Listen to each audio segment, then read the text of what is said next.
Hello ladies and gentlemen, welcome back to the channel. Welcome back, welcome back, welcome back. Let's go baby! Today we're going to be looking at my new bike, a 2026 S1000RR M. Gotta have that M in there, big boys. This bike is pimped out. It's got the premium package, a bunch of carbon fiber package, all the bells and whistles minus the alarm system. I fucking wish it had that, but can't get it all. Being the 2026, it's a Gen 5. The motor is revamped even from the Gen 4. It basically has the old M1000RR heads on it. So that's why 2025 and above S1000RRs make more power than their predecessors. And first impressions on the bike when I got it, I wish I could say it was all positives, but trading in the R1M was very difficult for me. It was, boys, it was very hard. It was a decision that I didn't take lightly, but it was getting to be that time where it's time to trade it in. And while it still holds a lot of value, and before anything could fail, if it's going to fail, I know Yamaha is very reliable and whatnot, but the bike was officially 10 years old. 2016 Yamaha R1M, officially 10 years old. 15,000 miles on the dash. The thing that fucking sucks the most is that I did a bunch of service on that bike, man. I did so much service before I sold it, because I never planned on selling it and getting this bike this quickly. I almost wish it didn't happen, but I just, fuck, dude, I secured such a killer offer. Fuck, I'll talk about the negotiation process at a later time, but it just made a lot of financial sense. And again, the R1M, 10 years old, 15,000 miles. It's basically every time I got on that bike was to ride it hard, man. Those were some hard miles. Reliability, it was a hell of a bike. Nothing ever failed on that bike except one seal. That was causing it to overheat at idle because it wasn't getting enough pressure, but once you were riding, it would go back to regular temps. So that bike was just overall so good, and I put so many modifications.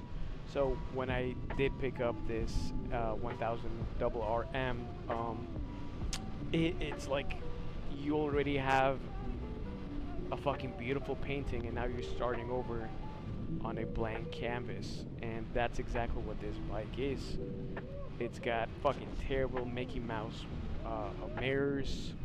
It's got the biggest fucking quietest exhaust I've ever seen in my life. The only positive thing I can say about the exhaust is that at least it's titanium, it's turning blue. So that's the only fucking positive thing I can say. But it's so quiet and stupid sounding and big and bulky. Like that's gonna be one of the first things to go. I just can't stand that. And the tail fender looks stupid, so I gotta get a tail tidy kit, most definitely.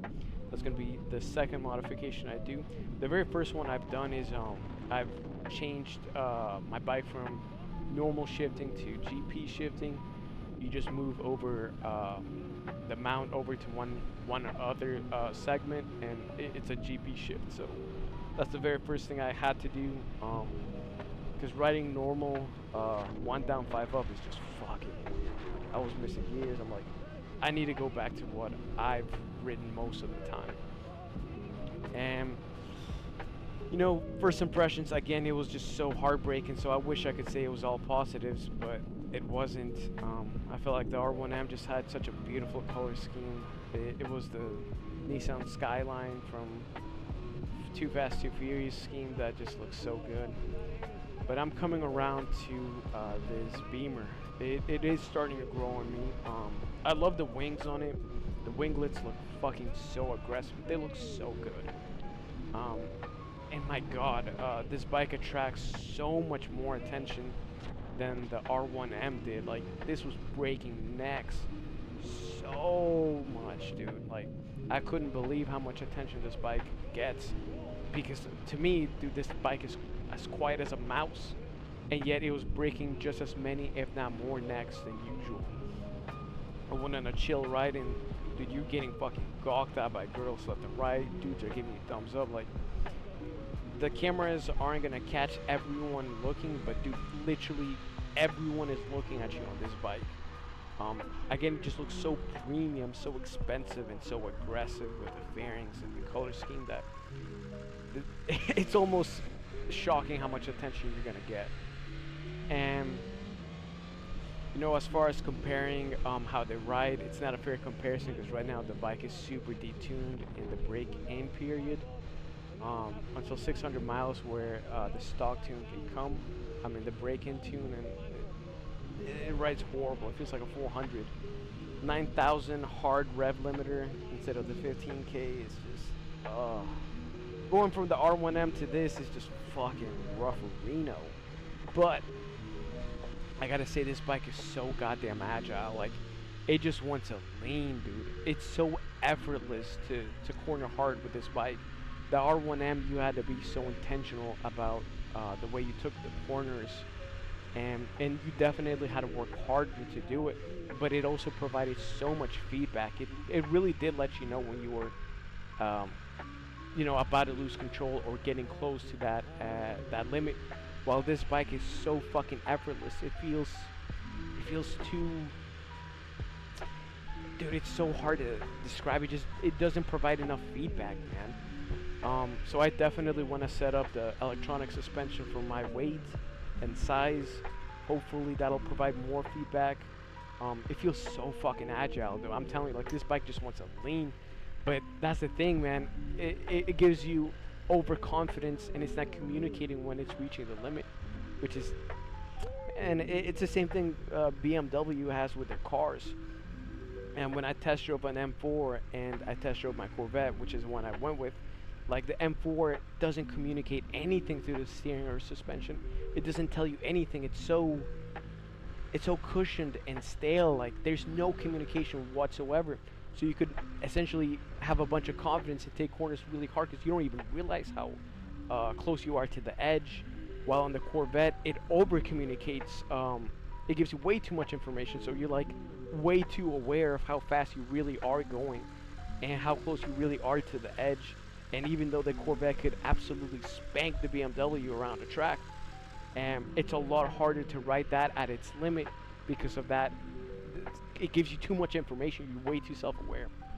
There's a chick waving at the bike. I'm telling you, this happened like fucking countless times. and I just got this thing. This thing is crazy. But going back on topic, the R1M just communicated so much. It had so much feedback.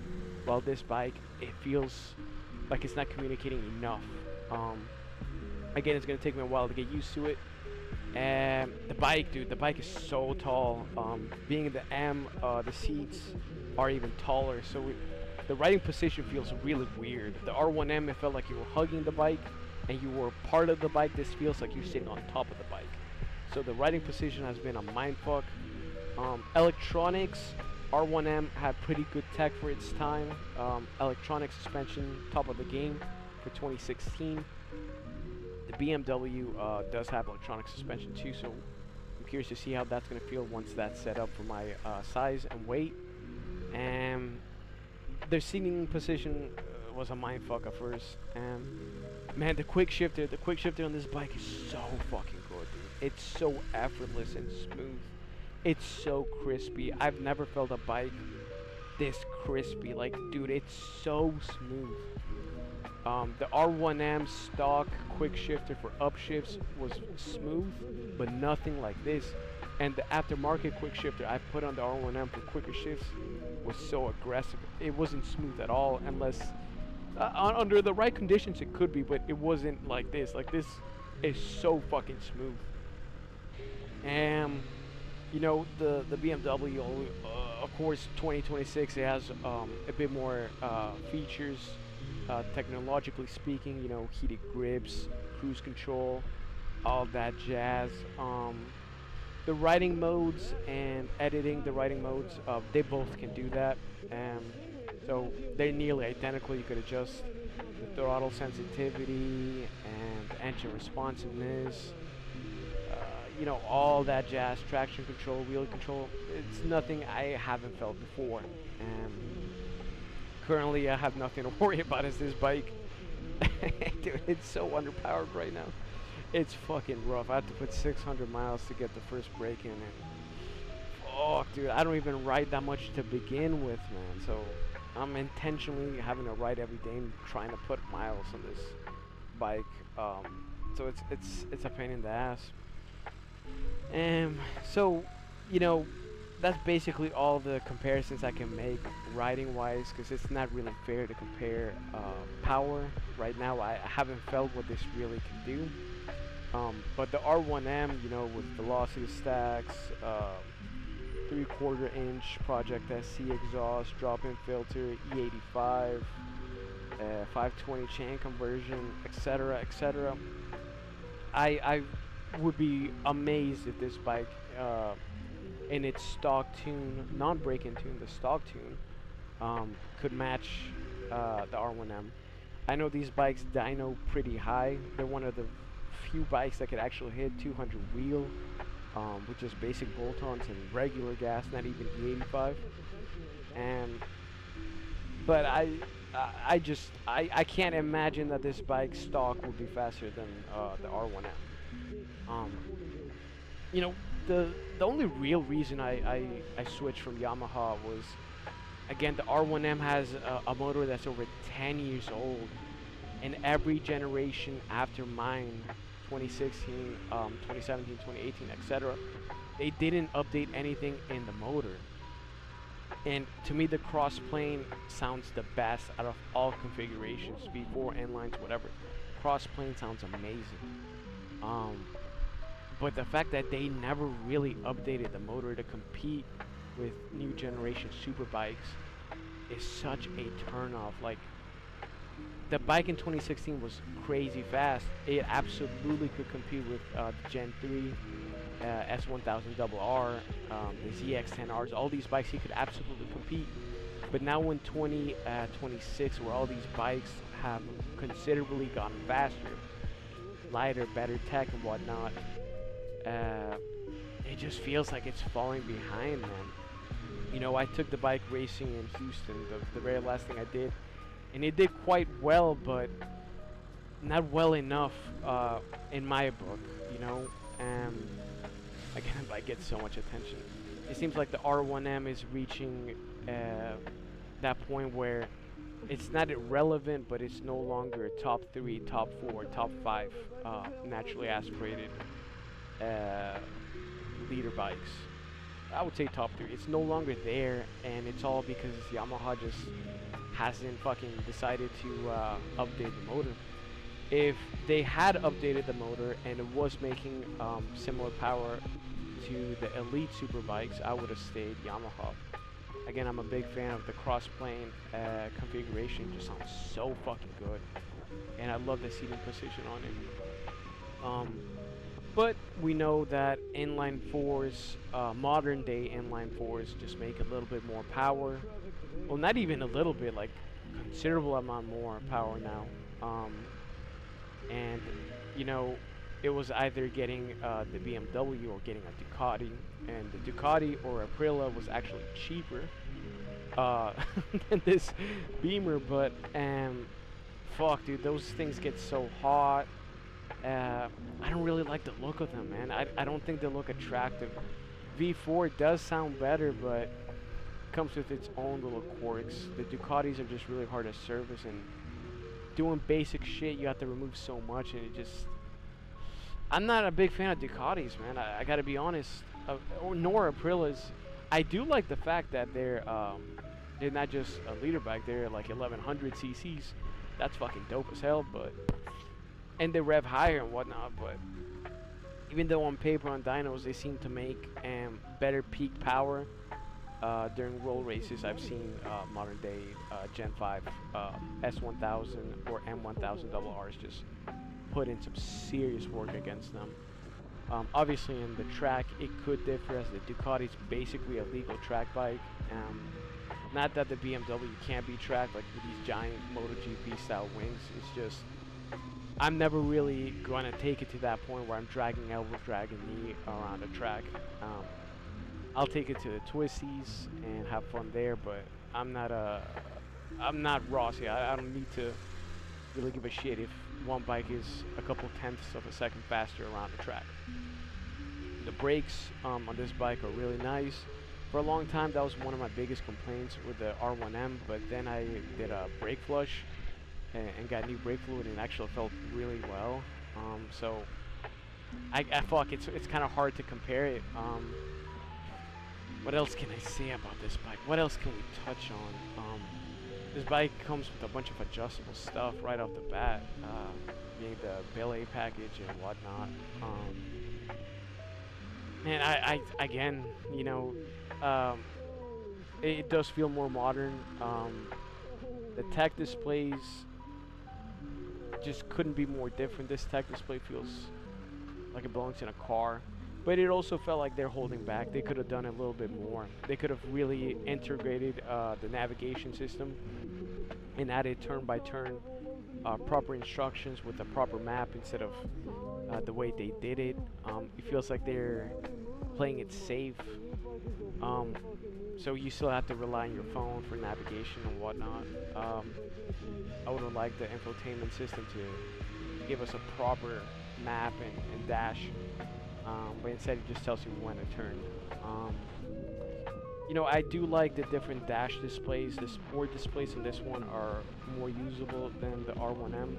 The R1M basically had the normal display and then the track display.